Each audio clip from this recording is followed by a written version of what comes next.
Your home is your cat sanctuary, but sometimes the most beautiful things we bring inside are the most lethal. Imagine coming home to a stunning bouquet of lilies or tulips, only to find your cat lethargic or vomiting hours later because they took one curious sniff or licked a stray grain of pollen off their fur. Many of the most popular flowers sold in shops every day contain hidden chemical compounds that trigger total organ failure in cats within a window of just 24 hours. For a feline, natural does not mean safe, and what looks like a harmless decoration to us is actually a biological landmine for them. Most owners are completely unaware that even the water in a vase or the dust from a flower can be a silent assassin. Today, we are exposing 5 common flowers often found in bouquets that are strictly forbidden if you want to keep your cat alive. 1. True lilies. The danger of true lilies, including stargazer, Easter, and tiger lilies, cannot be overstated because they are perhaps the most lethal flowers a cat can encounter. Unlike many other toxins that require a large dose, lilies are uniquely poisonous to the feline physiology in ways that still baffle some scientists. The exact toxin has not been chemically identified, but its effect is surgical in its precision. It targets the renal tubular epithelial cells, causing acute and total kidney failure. This means the kidneys literally stop functioning and begin to die. What makes this so terrifying for a cat owner is that every single part of the plant is a weapon. The petals, the stems, the leaves, and most importantly, the pollen. Research conducted by the Purdue University College of Veterinary Medicine has shown that a cat doesn't even need to eat the flower to die. Simply grooming a few grains of pollen off their fur after brushing past the bouquet, or drinking a few sips of the water from the vase, is enough to cause irreversible damage. Symptoms usually begin with vomiting and lethargy within hours, but by the time a cat shows signs of dehydration or crystals in their urine, it is often too late. According to clinical studies, if aggressive fluid therapy isn't started within 18 hours of exposure, the survival rate drops significantly, often leading to death within 3 to 5 days. There is no safe amount of lily exposure for a cat. If you bring these into your home, you are bringing in a substance that is as toxic to your pet as antifreeze. Many florists still fail to warn customers about this, which is why thousands of cats are lost every year to a simple birthday or holiday bouquet. If you see your cat near a lily, it is a 911 emergency. 2. Tulips and hyacinths. Tulips and hyacinths are staples of spring bouquets, but they belong to the lily family and carry their own chemical defense system that is highly toxic to cats. The primary toxins in these plants are tulipalin A and tulipalin B, which are allergenic lactones designed to protect the plant from fungal infections and herbivores. While the entire plant contains these toxins, they are most highly concentrated in the bulb itself. This is a major issue if you buy potted bouquets or if your cat likes to dig. However, even the stems and flowers in a vase carry enough concentration to cause severe distress. When a cat ingests these, the toxins cause intense irritation to the mouth and esophagus. You will see immediate profuse drooling, pawing at the face, and persistent vomiting. According to studies published by the ASPCA Animal Poison Control Center, the ingestion of these plants can lead to more than just an upset stomach. In larger doses, the toxins affect the central nervous system, leading to an increased heart rate and labored breathing. In severe cases, the cat may experience tremors or even seizures as the lactones disrupt normal cellular function. The irritation is so intense that it can lead to secondary dehydration very quickly. While not always as instantly fatal as the true lily, the damage to the digestive tract and the potential for neurological collapse make tulips and hyacinths a high-risk decoration. Most people assume that because they are common, happy flowers, they are safe, but for a curious feline who likes to chew on crunchy stems, they are a source of intense pain and potential long-term health complications. 3. Chrysanthemums. Chrysanthemums, or mums, are one of the most common filler flowers in professional arrangements, but they are a biological hazard for cats.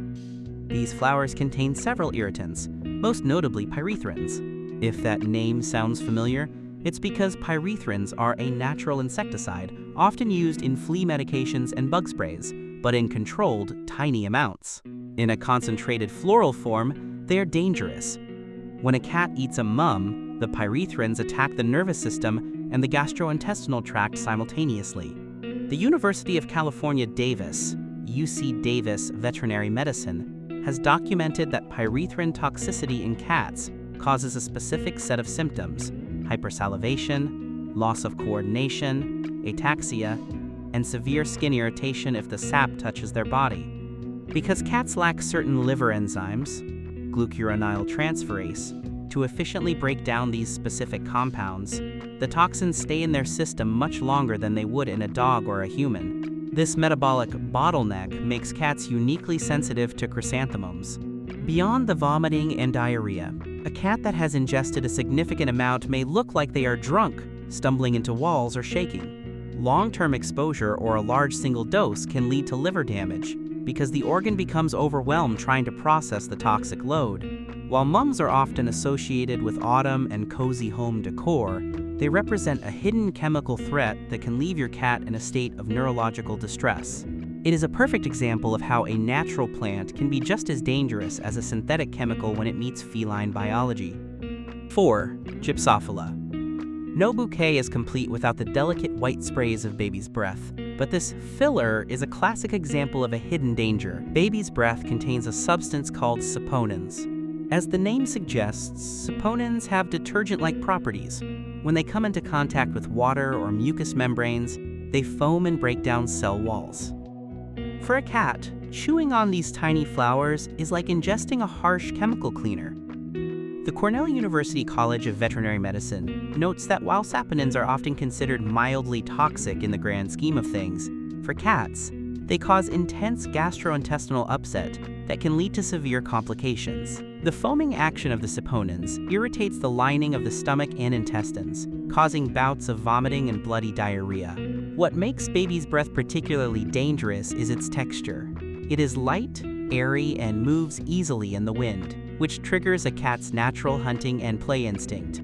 A cat that would never eat a large rose leaf might spend 20 minutes batting at and eventually eating small pieces of baby's breath. Because these flowers are so small and dry, they can also become a choking hazard or cause mechanical irritation in the throat, leading to coughing and respiratory distress. While it may not cause the instant organ failure seen with lilies, the resulting dehydration from the vomiting can be life-threatening for older cats or kittens. It is a sneaky toxin because it is so ubiquitous in the floral industry that almost no one thinks to ask if it's safe. In a house with cats, this delicate filler should be the first thing you pull out of an arrangement and throw in the trash. 5. Hydrangeas. Hydrangeas are prized for their massive, colorful clusters, but they contain a toxin that sounds like something out of a spy novel: cyanogenic glycosides, specifically hydrangin. When a cat chews on the leaves or the flower buds, the mechanical action of chewing breaks the plant cells and releases these glycosides, which then react to form cyanide. Cyanide is a potent cellular poison that interferes with the body's ability to use oxygen. At the cellular level, the cyanide binds to the enzymes in the mitochondria, effectively suffocating the cells even if there is plenty of oxygen in the blood. Research highlighted by the Veterinary Medicine and Biomedical Sciences at Texas A&M points out that while a cat would typically need to eat quite a bit to get a lethal dose of cyanide, the gastrointestinal effects happen much sooner. Initial symptoms include severe abdominal pain, vomiting, and diarrhea. If a larger amount is consumed, the symptoms escalate to a state of oxygen deprivation. The cat's gums may turn a bright, cherry red, a classic sign of cyanide poisoning, and they will experience rapid breathing followed by extreme lethargy. Because the heart and brain are the biggest consumers of oxygen, they are the first organs to suffer. Many modern floral arrangements use mini hydrangeas, which are just as toxic as the large garden varieties. The danger here is that owners often see their cats chewing on the leaves and think it's just grass-like behavior, not realizing that the cat is essentially brewing a small amount of cyanide in its stomach. It's a high-stakes risk for a purely aesthetic plant. Our cats rely on us for everything: their food, their comfort, and most importantly, their safety. They don't have the biological radar to know that a lily or a hydrangea is a poison. They only see a new, interesting object in their territory. As a cat parent, your best line of defense is knowledge. Before you bring any greenery into your sanctuary, take 30 seconds to check a toxicity database. It's a tiny habit that can save you years of grief and thousands in vet bills. If you want to keep your home both beautiful and feline-friendly, stick to safe classics like sunflowers or snapdragons. If this video helped you identify a hidden danger in your home, please hit that subscribe button. We're building a community here dedicated to understanding the secret language of cats and keeping them thriving. And I have a question for the comments today. Every cat has a spirit plant. If your cat's personality was a flower, which one would they be? Are they a prickly cactus, a bright and sunny daisy, or maybe a dramatic orchid? Tell me your cat's name and their flower match below. I read every single one of them. Stay safe, and I'll see you in the next video.